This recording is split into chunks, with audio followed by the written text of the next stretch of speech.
Kahon-kahong dokumento ang bitbit ng mga tauhan ng National Bureau of Investigation nang magsadya sa tanggapan ng Department of Justice kanina.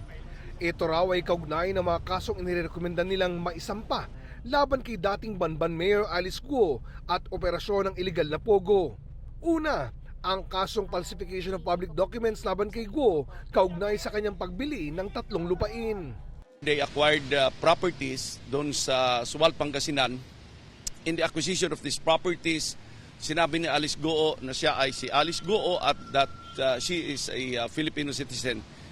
When in fact, and we were able to establish that she is not Alice Guo and she is Guwaping and she is not a Filipino citizen and she is a Chinese citizen.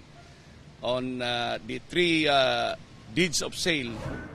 Ang ikalawang reklamo ay patungkol naman sa kaso ng violation of Anti-Human Trafficking Act laban sa ilang opisyal at empleyado umano ng PAGCOR na ayon sa NBI ay nagbulag-bulagan sa ilegal na aktibidad na isinagawa umano ng pogo sa lugar.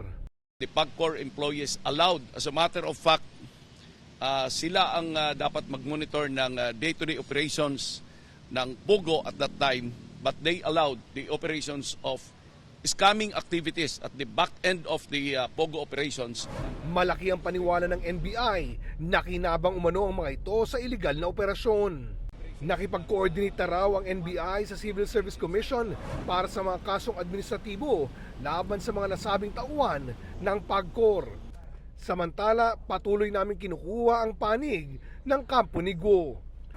Para sa GMA Integrated News, Oscar Oida, nakatutok, 24 oras.